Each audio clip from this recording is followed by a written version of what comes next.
நம்ம பூ வந்து இந்த மாதிரி இந்த பின்னல் போட்ட மாதிரி கட்டுறது எப்படின்னு பார்க்கலாம் இந்த வீடியோல.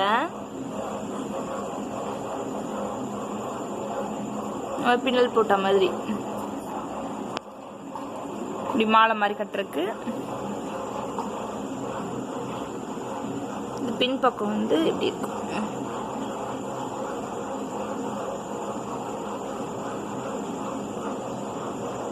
இது எப்படி கட்டுறது நம்ம பார்ப்போம். இப்போ அதை கட்டுறதுக்கு ஃபர்ஸ்ட் நம்ம வந்து உள்ளன் த்ரெட் இந்த மாதிரி வாங்கி வச்சுக்கலாம்.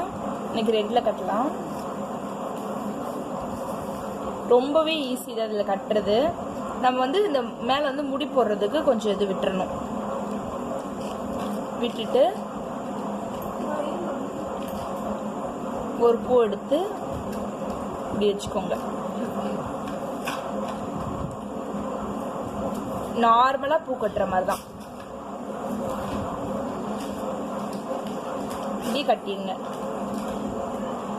கட்டிட்டு இப்ப அடுத்த பூ ஒன்று எடுத்து இந்த இது எப்பவுமே காம்போட ஹைட் வந்து கரெக்டாக வைக்கக்கூடாது. பூவோட ஹைட்டு கரெக்டாக இப்படி வச்சுக்கணும். இப்போ ரெண்டு பூவும் ஒரே ஹைட்டாக இருக்கா. இப்போ ரெண்டுத்தையும் சேர்த்து நார்மலாக பூ கட்டுறது. இப்போ அதே மாதிரி இன்னொன்று பூவோட ஹைட்டு கரெக்டாக வச்சுக்கணும். பூவோட ஹைட்டு இப்படி கரெக்டாக இருக்கணும். இப்போ இந்த ரெண்டு பூவையும் சேர்த்து நார்மலாக பூ கட்டுற மாதிரி அதே மாதிரி நம்ம வந்து கண்டினியூஸாக பண்ணிக்கிட்டே இருக்கணும்.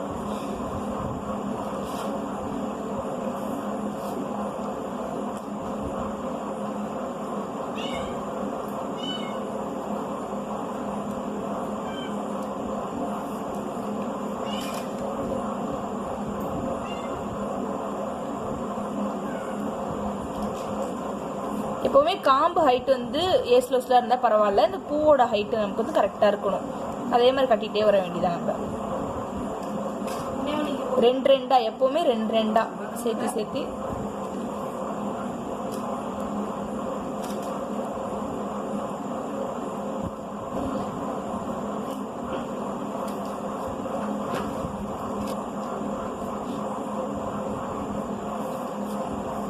இதே மாதிரி நம்ம ஃபுல்லாக நமக்கு எவ்வளோ லென்த்து தேவையோ அவ்வளோ லென்த்து கட்டிகிட்டே வந்தால் அவ்வளோதான். ஃபுல்லாக இந்த பின்னலாக வருது பாருங்க.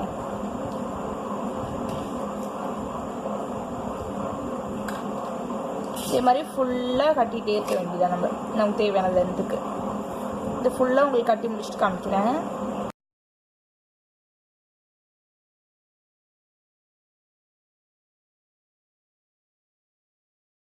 எங்கள் வீட்டில் கொலு வச்சுருக்குறோம். இன்றைக்கி 5 படி வச்சுட்டோம். நாங்கள் இந்த தடவை 5 படி வச்சுட்டு கலசம் நாங்கள் ரெடி பண்ணியிருக்கிறோம். கலசம் வச்சதுக்கு அப்புறமா தான் சாமியெல்லாம் அடுக்கி வைக்கணும். கலசம் வச்சுருக்குறோம். கலசம் வச்சதுக்கு அப்புறமா தான் சாமியெல்லாம் வைக்கணும். எங்கள் குலதெய்வம் வீரமாத்தி அம்மன், அங்காளம்மன். குலதெய்வத்தை ஃபர்ஸ்ட் விநாயகர் வைக்கணும். அதுக்கப்புறம் கலசம் வைக்கணும். அப்புறம் நம்ம குலதெய்வம் இருந்தாங்கன்னா குலதெய்வத்தையும் வைக்கணும். வச்சதுக்கு அப்புறமா விளக்குல வந்து அம்மன் மாதிரி ஜோடனை பண்ணணும். ஜோடிச்சு வைக்கணும். நாங்க வந்து துர்க்கை 3 நாள் இன்னைக்கு துர்க்கை அலங்காரம் பண்ணியிருக்கிறோம். துர்க்கை அலங்காரம் பண்ணிட்டு வார சுமங்கலிகளுக்கு வெத்தலையும் பாக்கு, வளையல், மஞ்சள், குங்குமம் இதெல்லாம் நாங்க வச்சிருக்கிறோம். பூ வச்சுட்டு அவங்க வாரவங்களுக்கு வச்சு கொடுத்தரணும்.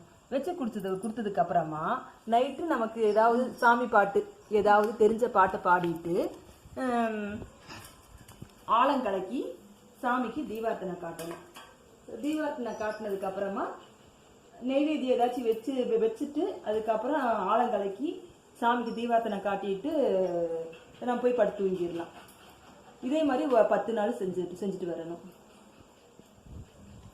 இப்போ நம்ம ஆலம் கலக்கிடலாம். ஆலம் வந்து கொஞ்சோண்டு சுண்ணாம்பு, மஞ்சள் தண்ணியில் போட்டு கலந்துடணும். கலந்துனோன்னா ஆலம் ரெடி ஆகிடும். ஒரு வெத்தலை வச்சு அதில் ஒரு குங்குமம் போடணுமா?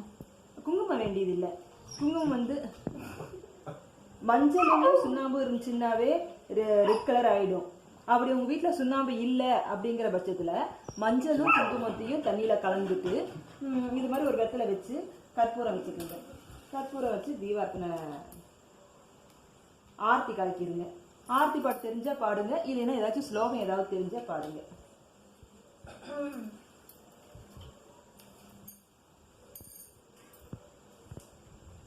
ஜெய ஜெய ஜெய சக்தி ஓம் ஸ்ரீ ஜெய ஜெய ஜெய சக்தி ஜெய ஜெய அனுதினம் பணிந்தோ ஜெய ஜெய அனுதினம் பாடி பணிந்தோ ஜெகமெங்கும் அமைதித்தா ஓம் ஸ்ரீ ஜெய ஜெய ஜெய சக்தி திருப்தியும் இன்பம். நம்ம கலக்கிட்டு சாமிக்கு ஆரத்தி கலக்கினதுக்கு அப்புறமா நம்ம முந்தானி முனையில இதை தொட்டு கல்ல ஒத்திக்கணும். ஊத்திட்டு நம்ம ஆரத்தி கலந்து வச்சிட வேண்டியதுதான். இதை எப்படி வெளியே கொட்டிடலாமா? இது ஆரத்தி சாமிக்கு வச்சங்காட்டி நம்ம வெளியே கொட்டக்கூடாது. வீட்டில் சாமி ரூம்ல வச்சிடலாம். வச்சுட்டு காலையில துளசியில எடுத்து அந்த தண்ணியை ஊத்திடலாம்.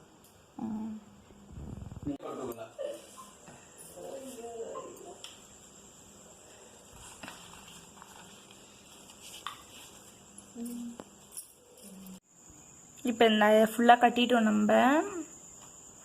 இப்போ நீங்கள் இது உடனே சாமிக்கு போட போகிறீங்க அப்படின்னா ஒரு சிசர் எடுத்து இந்த இது ஃபுல்லாக இப்படி கட் பண்ணிகிட்டே வந்துருங்க. இந்த ஈவனாக இருக்குன்னு நினச்சிங்க. இது பாருங்கள், ஒன்று பெருசாக இருக்கும், ஒன்று குட்டியாக இருக்குல்ல. அது ஈவனாக இருக்குன்னு நினச்சிங்கன்னா அதை கட் பண்ணிவிடுங்க.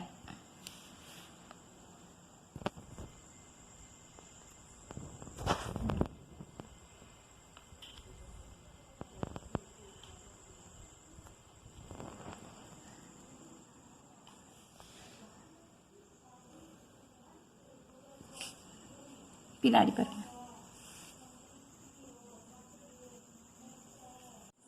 இப்போ இது ஃப்ரிட்ஜில் ஸ்டோர் பண்ண போறீங்கன்னா காம்பை கட் பண்ண வேணாம். அப்படியே எடுத்து லைட்டாக தண்ணி தெளித்து கவரில் போட்டு ஃப்ரிட்ஜில் வச்சுடுங்க. கீழே ஃப்ரீசரில் வைக்காமல் கீழே வச்சு ஸ்டோர் பண்ணிக்கோங்க. உடனே சாமிக்கு போடுறது உங்களுக்கு ஈவனாக வேணும்னா அந்த காம்பு லைட்டாக கட் பண்ணிக்கோங்க.